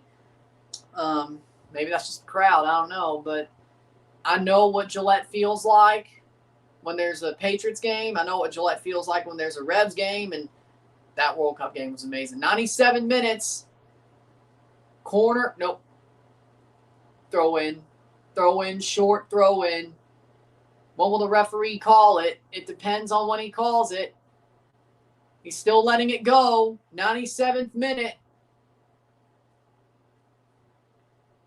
Cross in. Probably last chance. Headed away. Top of the box. In through. Late chance. Out for a corner. Will he give it? Rodriguez. Gets a corner. One last corner. Bring up the damn goalie. Bring up the damn goalie. Ball crossed in. Header. Shot blocked. The ref blows the whistle. It's full time. Full time.